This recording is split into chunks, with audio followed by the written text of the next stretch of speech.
Mi novio es peruano y mi novio me dice, Mayro, nosotros los peruanos nunca hemos tenido problema con la comida, siempre hemos tenido comida de sobra, empezando que tenemos más de 4000 variedades de papa. Y yo le digo, bendiciones para todos aquellos peruanos que viven en Perú y tienen la fortuna o la bendición de contar con tanta comida que tiene Perú. En el caso de Cuba, lastimosamente no puedo decir lo mismo, de que tenemos esa gran variedad de comida y que tenemos esa gran cantidad de platos. Aquí te está hablando una cubana que ha pasado hambre, que en su niñez pasó mucho hambre, porque cubano, que sea cubano de verdad y que diga que no haya pasado hambre o que no se ha tomado en su vida un vaso de agua azúcar, te está mintiendo, o tiene que ser que venga de una familia muy rica.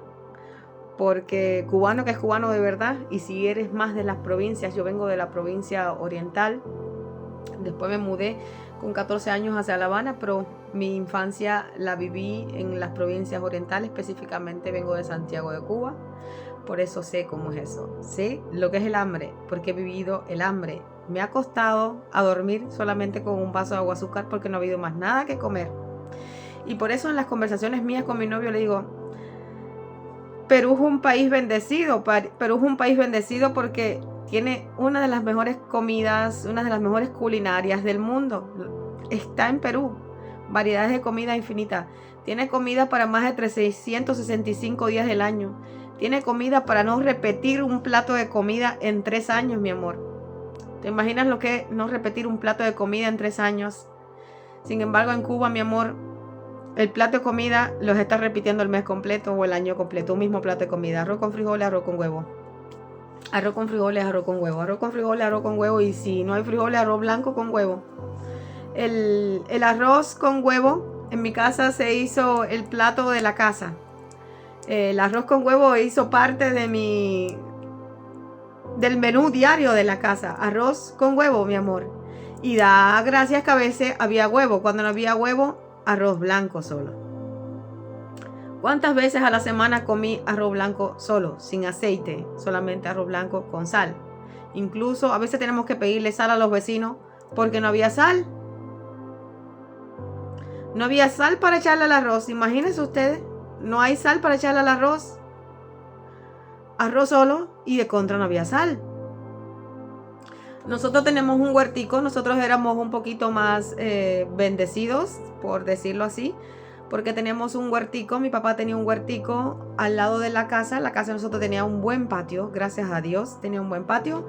En la parte izquierda de la casa tenía un patio que sembrábamos ahí col, sembrábamos páprica, o sea, ají, sembrábamos tomate y sobre todo lo que más teníamos era culantro. Yo era de niña me encantaba sembrar culantro. Yo tenía en toda la parte izquierda de la casa, yo tenía una parcelita que era solo de sembrar culantros. Yo era especialista en sembrar los culantros, en mantenerle la temperatura a los culantros y la humedad para que se me dieran los culantros. Se me daban unos culantros grandísimos, muy bonitos. A veces había sequía y se secaban, pero la mayoría de las veces yo lo regaba y estaba pendiente a los culantros, y en esa parte de ahí tenía culantros. En la otra parte tenían los tomates, que se me hacían un poquito más difíciles porque me cogían plagas y esas cosas, pero otras cosas que sí se me daba bien, muy bien, era el ají, la páprica, el culantro y el ají. Esa era mi especialidad. Ahí también tenemos las lechugas, que las lechugas no se me daban muy bien. No sé por qué, pero las lechugas no se me daban muy bien. Pero sí las otras partes, la col, se me daba bien. Y la otra parte de atrás del patio teníamos una mate mango que era del vecino. Gracias a Dios teníamos mango, mis amores. Mango del vecino, pero eran mangos y unos mangotes que caían buenísimos. Atrás, en la parte de atrás del patio de mi casa, teníamos un cerezo y una mata de coco. Los dulces, ¿cuáles son los dulces principales en mi casa? Los dulces que habían en mi casa eran dulces de cereza. A veces no había ni azúcar para echarle al dulce de cereza, y a veces nos tenemos que comer el dulce de cereza así agrio, pero a veces eran cereza que es un poquito dulce, pero teníamos una mata de cereza, éramos bendecidos. Los vecinos también venían a buscar cerezas. En la parte derecha de la casa teníamos un sembradío de plátanos, mi amores. Teníamos plátanos, teníamos malanga, malanga no ñame, que mi papá era el preferido, el sembradío preferido de mi papá era el ñame. A mi papá le encantaba el ñame y a mí el ñame me representa a mi papá. Los plátanos, como les decía, las yucas, el ñame, teníamos ahí boniato también se nos daba, pero los boniatos casi siempre se echaban a perder, cogían como el tetuán, se le dice, ese sabor amargo. Los boniatos, un poquito delicado la siembra de boniatos, pero se nos dábamos y gracias a eso comíamos plátano, mi amor, comíamos yuca, porque si no el hambre era muy fuerte. En el caso mío, que vengo de un pueblo de Santiago, que en el pueblo de Santiago la gente podía sembrar, pero en el caso de las personas que viven en la ciudad, donde no tienen patio, no tienen sembradío, el hambre era duro, mi amor. Nosotros de por sí pasábamos hambre, con todas las condiciones, con plátano, con yuca, con tomate, con ají, pasábamos hambre. Pero la gente de la provincia de Santiago la capital, venían a mi casa, amistades de mi mamá de Santiago. Tenía mi mamá una amiga de la EIDE, que esa amiga de mi mamá de la EIDE venía una vez al mes a mi casa con su niña y se iban cargados de comida. Mi papá le daba yuca, le daba boniato, le daba naranja. Esas niñas iban con sacos en el tren desde mi municipio hasta Santiago. Y eso lo hacían mensualmente. Mi mamá la ayudaba a ella con la comida porque ella era madre soltera y no tenían para nada. Venían las pobres con un hambre que, por favor, y ya nosotros de por sí estábamos pasando necesidad, estábamos pasando hambre, pero ya estaban peores. Otra de las siembras de mi casa que se daba mucho en las siembras de mi casa, el calabacín chino. Imagínate que mi papá hacía récord de calabacín chino. Los calabacines chinos eran como unas calabazas, unos pepinos así grandísimos, que incluso habían pepinos que eran casi de la mitad del tamaño de mi cuerpo, y cuando era niña era de mi tamaño, unos pepinotes así, que los vecinos, muchas veces les regalábamos pepinos a los vecinos para que los vecinos comieran. Porque yo tenía una vecina al frente, que no voy a decir su nombre, que tenía 3 niños, que no tenía qué comer. Y ella era muy buena amiga mía. Y como nosotros teníamos pepinos de sobras ahí, que los pepinos se echaban a perder, los vecinos venían a recoger pepinos. No sé cuántos, 5, 6, 7 vecinos venían a recoger los pepinos.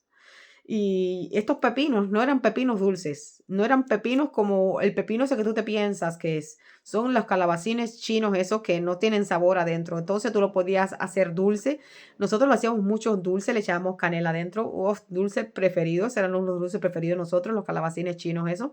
Y también lo hacíamos con revoltillo, o sea, para aumentar el revoltillo de huevos, porque como había muy pocos huevos, no teníamos muy pocos huevos, lo que hacíamos era mezclar los pepinos esos, los pepinos chinos, esos los pelábamos, lo hervíamos y después los sancochábamos porque no teníamos aceite para freír, o si simplemente teníamos 3 goticas de aceite, le echábamos 3 goticas de aceite, así contadas, mi amor, te lo estoy diciendo, las goticas de aceite son contadas, porque en Santiago nosotros comprábamos el aceite por cucharitas, las cucharadas de aceite, mi amor. O si un vecino te regalaba una cucharada de aceite o media cucharada de aceite. Sí, por cucharadas, aceite por cucharadas. Y entonces cogíamos y freíamos el huevo. Todo esto a leña. No te estoy hablando de una cocina normal, de gas, ni de querosén, de lubrillante. Te estoy hablando de una cocina de leña. Esta que está aquí, su infancia la hizo cocinábamos en cocina de leña. Teníamos un fogón de leña atrás que mi papá hizo. Teníamos 2 fogones de leña y con ese fogón de leña cocinamos. Yo soy especialista en cocinar en fogón de leña, mi amor. Esta que está aquí se especializó. Y entonces hacemos así, el pepino chino, eso lo mezclábamos con el huevo y así es que comíamos ese revoltillo. Gracias a los calabacines chinos, eso. El vecino de mi casa tenía una mata de guayaba, lo cual era una fajazón, porque la mata de guayaba era de él, pero él cortaba los gajos de la mata de guayaba para que no cayeran las guayabas para mi casa. Y entonces cuando caían las guayabas para mi casa, yo que me encantan las guayabas, cogía las guayabas y me la comía, y el vecino protestaba que esas son mis guayabas, y caigan de la guayaba, las guayabas son mías. Y había un problema con las matas de guayaba que no era capaz, imagínate, porque era un vecino adulto, era un adulto mayor ya, era un señor mayor. Y vivía faja por sus guayabas y cortaba los gajos de guayaba para que no cayeran las guayabas para acá. Y yo me subí a la cerca para coger la guayaba y ustedes no saben lo que se formaba. Pero sígueme en otro capítulo de esta experiencia de una cubana que pasó hambre en Cuba, viviendo con un peruano que no pasó hambre nunca en Perú. Así que sígueme.